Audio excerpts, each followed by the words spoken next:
روایات میں دو مختلف باتیں بیان کی ہیں۔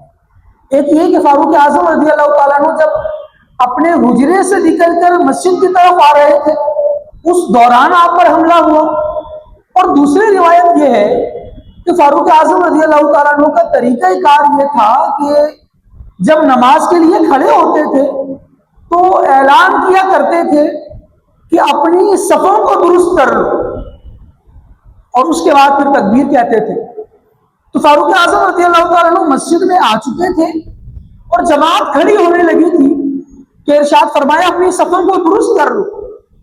جب یہ کہا کہ اپنی صفوں کو درست کر لو، اتنے میں ہی ابو لؤلؤ فیروز نام کا بندہ سے پہلے صف میں آ گیا، اور پہلے صف میں آنے کے بعد جیسے ہی فاروق اعظم نے خود تکبیر کہنے کے لیے ہاتھ اٹھائے ہی تھے کہ اس بندے نے فاروق اعظم رضی اللہ تعالیٰ عنہ کے کندھے اور کروٹ کے بیچ میں وار کیا، اور ایسا وار کیا کہ وہ جو اس کا چھرا تھا وہ پورا ہی اندر گھم گیا، اور دو بار فاروق اعظم رضی اللہ تعالیٰ عنہ کو کیے کر کے بھاگنے لگا۔ لوگوں نے روکنا چاہا تو اس نے فاروق اعظم کے علاوہ 12 مزید افراد پر حملہ کیا۔ فاروق اعظم رضی اللہ تعالیٰ عنہ کی بھی شہادت ہو گئی۔ فاروق اعظم رضی اللہ تعالیٰ عنہ کے ساتھ مزید 6 اصحاب اور شہید ہوئے، اور 6 جو شدید زخمی ہوئے بھی۔ ایک عراقی شخص اس صف میں موجود تھا، جب اس نے بھاگنے کی کوشش کی تو اس عراقی نے اپنی چادر جو ہے اس کے اوپر ڈال دی، اور جیسے ہی چادر اس کے اوپر ڈلی تو وہ پھنس کے رہ گیا۔ اب کہاں سے نکلے؟ وہ خنجر اس کے پاس تھا، وہی خنجر اس نے اپنے گلے پر پھیرا اور خود بھی مر گیا۔ ابو لؤلؤ اس کا نام تھا۔ جناب فاروق اعظم رضی اللہ تعالیٰ عنہ شدید زخمی ہوئے، اور ابھی مسجد میں ایک عجیب و غریب معاملہ شروع ہو گیا کہ ایک شخص نے اس طرح امیر المومنین پر جان لیوا حملہ کیا، باقی اصحاب کو زخمی کیا اور قتل کرنے کی کوشش کی۔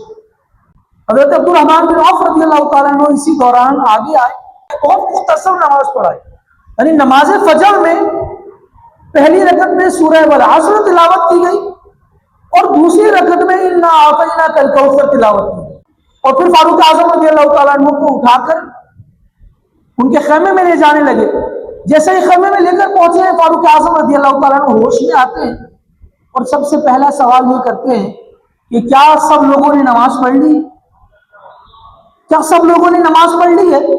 سب نے نماز مکمل کر لی۔